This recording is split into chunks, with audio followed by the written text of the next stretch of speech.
Që organizmi të funksionojë siç duhet, njeriu duhet të gjejë harmoninë shpirtërore. Në rast se individi përballet me kundërshtime të brendshme, atëherë funksionimi i mirë i organizmit mund të pengohet. Kështu është shprehur në emisionin Med Plus kirurgu torakal profesor doktor shqiptar Demaçi, duke ndarë këshilla për të pasur shëndet më të mirë. Për një shëndet të mirë, njeriu duhet ta ketë një harmoni shpirtërore, e cila mundëson që të ketë edhe harmoni edhe materiale, mundëson të ketë harmoni familjare.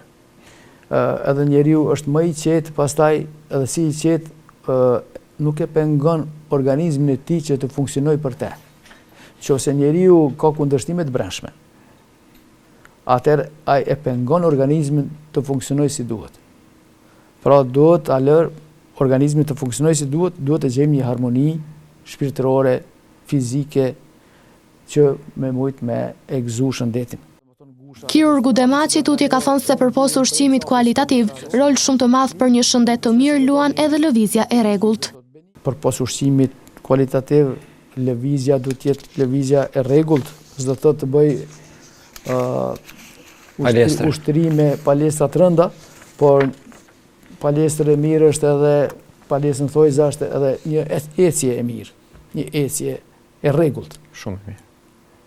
Ecje e rregullt në ajër të pastër, do thotë lëvizje të lehta, do thotë ato do të mjaftojnë që do thotë të qarkullojë gjaku. Kur qarkullon gjaku, atëherë furnizon edhe trurin më mirë me oksigjen, me nutrient, me materiale ushqyese, të cilat truri është dirigjenti kryesor, i cili pastaj do t'i dirigjojë edhe qelizat tjera, edhe e mban organizmin në një harmoni, në një balaspesh të rëndësishme për me mujt me e jetu jetën që na ka dhënë natyra.